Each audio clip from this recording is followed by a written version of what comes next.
ہم بنا رہے ہیں آج تھائرائڈ کے لیے، جو تھائرائڈ کے پیشنٹ ہیں ان کے لیے ایک بہترین سپلیمنٹ یہ دے گا جو تھائرائڈ کی وجہ سے آپ کے جسم کے اندر جو کمیاں واقع ہو جاتی ہیں، جن وائٹامنس کی، خصوصاً آئرن کی، زنک کی، اور اس کے علاوہ فاسفورس کی، کیلشیم کی، وہ تمام کمیاں جو ہیں اس سپلیمنٹ سے، اس نسخے کے استعمال کرنے سے پوری ہو جائیں گی۔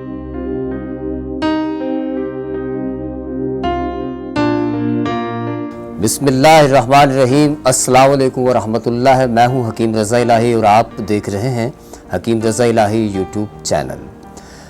ناظرین، ہائپو تھائرائڈ میں جو ہے مختلف قسم کی کیفیات ہوتی ہیں، فزیکلی اور نفسیاتی، دونوں طرح کی کیفیات۔ اچھا، اصل میں ہوتا یوں ہے کہ بہت ساری خواتین میں عموماً تھائرائڈ کا مسئلہ فیمیل میں زیادہ ہوتا ہے، اور فیمیل کو جب تک کہ ڈاکٹر لکھ کے نہیں دیتا، کوئی ٹیسٹ وغیرہ نہیں کرواتا، انکوائری نہیں کرواتا، تب تک پتہ ہی نہیں چلتا کہ اس کو تھائرائڈ ہے یا نہیں۔ پیشنٹ کو یہ پتہ نہیں چلتا۔ سمپٹم اس کی جو علامات ہیں وہ کیا ہیں وہ میں آپ کو بتا دیتا ہوں۔ اچھا جی، تھائرائڈ کی جو علامات ہوتی ہیں وہ یہ ہوتی ہے کہ تھائرائڈ سب سے پہلے آپ کا میٹابولزم جو ہوتا ہے اسے لو کرتا ہے۔ جب میٹابولزم لو ہوتا ہے تو نتیجہ اس کا یہ نکلتا ہے کہ آپ کی طبیعت میں سستی پیدا ہو جاتی ہے، مزاج میں سستی پیدا ہو جاتی ہے، سوچنے سمجھنے میں بھی سستی پیدا ہو جاتی ہے، حواس میں جو چستی ہوتی ہے وہ ختم ہو جاتی ہے۔ اس کے ساتھ ساتھ جسمانی ایکٹیویٹی میں جلدی تھکاوٹ ہو جانا، اس کے ساتھ ساتھ جسم پہ ہلکا سا ورم کی شکایت کا پیدا ہونا، اس کے ساتھ ساتھ ڈپریشن اور انزائٹی کی کیفیات کا زیادہ رہنا۔ اچھا، یادداشت اور قوت حافظہ بھی اس میں کافی متاثر ہوتی ہے، اور حاضر دماغی تو سمجھے چلی جاتی ہے نا۔ تو اور چیزوں کو سننا، انسان سن رہا ہوتا ہے، چیزوں کو محسوس کر رہا ہوتا ہے، لیکن وہ دیر سے اخذ کرتا ہے، سن رہا ہے لیکن سمجھ بڑی دیر سے آتی ہے، اور یہ کیفیت ہوتی ہے۔ دوسرا اس کے ساتھ یہ ہوتا ہے کہ تھائرائڈ میں دو تین چیزیں جڑی ہوئی ہوتی ہیں۔ تھائرائڈ کے ساتھ فیٹی لیور کا ہونا، تھائرائڈ کے ساتھ جو ہے یورک ایسڈ کا بڑھ جانا، تھائرائڈ کے ساتھ ویٹ کا بڑھنا۔ اچھا، ویٹ تو بڑھے گا، اس کی بنیادی وجہ یہ کہ جب میٹابولزم لو ہوگا تو ظاہر ہے انسان کے اندر سستی پیدا ہوگی۔ جب سستی پیدا ہوگی تو کھانا پینا بھی کم ہوگا، اور اس کے ساتھ ساتھ یہ ہوگا کہ باڈی جو ہے وہ واٹر کو ہولڈ کرے گی، جسم میں پانی کی مقدار جو ہے وہ بڑھ جائے گی۔ اچھا، جسم جو ہے اس سے بالکل پلپلا سا ہو جائے گا، جسم سن رہے گا، مسل کے اندر جو ایک سختی ہوتی ہے، جسم کے اندر جو ایک قوت ہوتی ہے، ایک صحت مندی کی جو علامت ہوتی ہے وہ ختم ہو جاتی ہے، اور جسم جو ہے بالکل روئی کی مانند ہو جاتا ہے۔ ایک چیز تو یہ۔ دوسرا یہ کہ پیشنٹ جو ہے عموماً سست رہتا ہے، آنکھیں سست رہتی ہیں، آنکھوں کے نیچے جو ہے ورم کی کیفیت پیدا ہو جاتی ہے، سینسیٹیو ہو جاتا ہے، سانس جو ہے وہ زیادہ پھولتی ہے،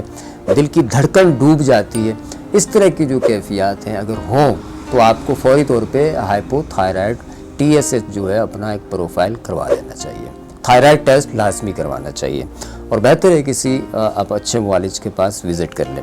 اچھا جی، اب تھائرائڈ کا جو لوگ شکار ہیں، جو تھائرائڈ کی میڈیسن کھا رہے ہیں، تھائروکسین دنیا کے اندر مانی ہوئی میڈیسن ہے، مختلف ناموں سے، فارمولہ ایک ہی ہے، اب مختلف ناموں سے مختلف کمپنیاں بنا کے بیچیں لیکن فارمولہ ایک ہی ہے۔ اچھا، جو لوگ یہ فارمولہ استعمال کر رہے ہیں ان میں مسئلہ یہ ہے کہ ان کے اندر دو تین چیزوں کی کمی ہوتی ہے، جس میں ہم کہیں گے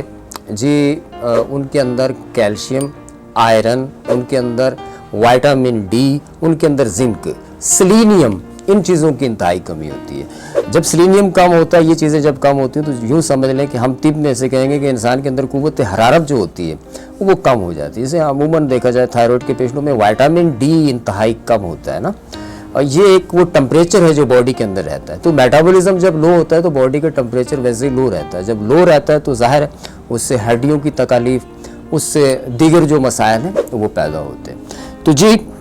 ہم بنا رہے ہیں آج تھائرائڈ کے لیے، جو تھائرائڈ کے پیشنٹ ہیں ان کے لیے ایک بہترین سپلیمنٹ یہ دے گا جو تھائرائڈ کی وجہ سے آپ کے جسم کے اندر جو کمیاں واقع ہو جاتی ہیں، جن وائٹامنس کی، خصوصاً آئرن کی، زنک کی، اور اس کے علاوہ فاسفورس کی، کیلشیم کی، وہ تمام کمیاں جو ہیں اس سپلیمنٹ سے، اس نسخے کے استعمال کرنے سے پوری ہو جائیں گی۔ ساتھ ساتھ یہ ہوگا جی، آپ اپنے تھائرائڈ کی جو میڈیسن ہے، ہائپو تھائرائڈ کے پیشنٹ کے لیے مخصوص ہے، ہائپو تھائرائڈ کے پیشنٹ کے لیے مخصوص ہے یہ نسخہ، اور ہائپو تھائرائڈ کے جو پیشنٹ ہیں وہ اس نسخے کو استعمال کریں گے تو انشاءاللہ تعالیٰ ان کے اندر میٹابولزم بھی ان کا ہائی ہوگا، تھائرکسن کی میڈیسن بھی وہ کھاتے رہیں، ساتھ ساتھ اپنی انکوائری بھی ہر 3 ماہ کے بعد وہ اپنی ایک باقاعدہ جو ہے ٹیسٹ بھی کرواتے رہیں۔ جی نسخے کی طرف آتے ہیں، نسخہ بڑا آسان ہے، اس میں ہم نے لینا ہے جی سب سے پہلے بیضۂ مرغ، یہ کیلشیم کا بہترین قدرتی ذریعہ ہے۔ اچھا یہ بیضۂ مرغ طب میں ہم کہتے ہیں جی یہ انڈے کا چھلکا ہے، انڈے کے اوپر جو کھول ہوتا ہے نا اس کو جلا دیتے ہیں، جلا کے اس کا پاؤڈر بناتے ہیں تو اسے بولتے ہیں بیضۂ مرغ۔ کہیں آپ سمجھیں کہ حکیم صاحب نے کوئی کو کاف والی چیز کا نام بتا دیا ہے، بڑا آسان سا ہے، یہ کرشی والوں کو بھی مل جائے گا آپ کو بازار سے بنا ہوا، اور بھی برانڈ ہیں جو بناتے ہیں۔ اچھا جی اس میں ہم نے لینا ہے بیضۂ مرغ، دوسرا ہم نے لینا ہے پتری فولاد، یہ وہ آئرن ہے جو کہ پانی کے اندر بآسانی حل ہو جاتا ہے اور یہ آپ کی کڈنی کو متاثر نہیں کرتا، ٹھیک ہے جی۔ ہم نے لیا بیضۂ مرغ، ہم نے لیا پتری فولاد، اس کے ساتھ ہم لیں گے ریمن چینی، ٹھیک ہے جی۔ اس کے ساتھ ہم لیں گے اسگند ناگوری اور اس کے ساتھ ہم لیں گے فلفل دراز، یہ خصوصی طور پہ آپ کے میٹابولزم کو بہت فاسٹ کرتی ہے اور جسم کے اندر ایک چستی پھرتی اور جو ایک حواس کے اندر ایک تیزی ہوتی ہے نا، حاضر دماغی جو ہے وہ اس سے خصوصی طور پہ بڑھتی ہے اور اس سے ویٹ بھی بہت حد تک کم ہوتا ہے۔ اچھا دوسری چیز ہے جی کٹکی، کٹ یہ چٹکی نہیں، چٹکی نہیں کٹکی ہے نا جی، یہ کٹکی ہے، یہ جسم کے اندر جو لیور کے اندر پانی، لیور کو ڈیٹاکس کرتی ہے، لیور کے اندر جو بیماریاں خارج کرنے کی قوت اللہ تعالیٰ نے رکھی ہوئی ہے اس کو بڑھاتی ہے، یعنی جسم کے اندر قوت مخرجہ کو بڑھاتی ہے، جو بیماریاں پیدا کرنے کے اسباب ہیں وہ لیور جو ہے اس کو خارج کر دیتا ہے، لیور کی قوت مخرجہ کو بڑھاتی ہے، لیور کے امیون سسٹم کو یہ مضبوط کرتی ہے اور جسم کے اندر جو پانی ہوتا ہے اسے بہت حد تک کم کرتی ہے۔ اس کے استعمال کرنے سے سوجن اترتی ہے اور آنکھوں کے نیچے جو ورم ہوتا ہے وہ کافی حد تک کم ہو جاتا ہے جی، گردوں کے لیے بھی انتہائی مفید ہے۔ تو یہ تمام چیزیں جو ہیں ان کو ہم نے پیسنا ہے، جب ہم پیسیں گے تو یہ اس شکل میں آ جائیں گی، ٹھیک ہے۔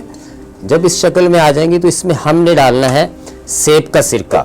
اچھا سیب کا سرکہ ہم اس میں ڈالیں گے 50 گرام۔ اچھا یہ جو چیزیں میں نے آپ کو بتائی ہیں ساری ٹوٹلی 20 گرام لینی ہے ہم نے، ٹھیک ہے جی، یہ جتنی چیزیں ہیں یہ ٹوٹلی وزن ان کا 20 گرام ہوگا۔ اچھا سرکے میں ہم اسے کھل کریں گے ان چیزوں کو، اچھا سرکے میں کھل کرنے کے بعد ہم نے اس کو اتنا کھل کرنا ہے کہ یہ سرکے میں حل ہوتے ہوتے صبح سے شام تک اس کو کھل کریں جی، سرکے کے اندر یہ بالکل حل ہو جائے گی اور اس کے بعد یہ کھل کرتے کرتے خشک ہو جائے گی، یا اسے آپ اچھی طرح سے حل کر کے کسی وینٹیلیشن والی جگہ پہ جہاں پنکھا چل رہا ہو، ہوادار جگہ ہو، اس پہ کپڑے ڈال کے اس کو رکھ دیں، سرکہ اس میں جذب ہو جائے، اس کے بعد آپ اسے پیس کے رکھ لیں۔ تو ½ ٹی اسپون یا ¼ ٹی اسپون اس کا صبح شام کھانے کے بعد لینا ہے آپ نے، اور تھائریکسین کی یا تھائرائڈ کی جو بھی میڈیسن لے رہے ہوتے ہیں آپ، اس کے 4 گھنٹے بعد کوئی میڈیسن جب آپ لیں گے تو وہ اچھا رہے گا، ورنہ تو تھائرائڈ کے لیے جو تھائریکسین یا آپ کوئی دوسری میڈیسن لے رہے ہوتے ہیں وہ متاثر ہوتی ہے، وہ صحیح طرح سے عمل نہیں کر پاتی، ٹھیک ہے نا جی۔ تو تھائرائڈ کی میڈیسن لینے کے 4 گھنٹے بعد آپ نے اس نسخے کو لینا ہے، پانی سے یا دودھ سے استعمال کر سکتے ہیں، اس سے آپ کو بہت فائدہ ہوگا۔ اور چینل اچھا لگے تو سبسکرائب کریں، بیل آئیکن کے بٹن کو دبائیں، دعاؤں میں یاد رکھیں جی، ملیں گے پھر نئی ویڈیو کے ساتھ، اللہ نگہبان۔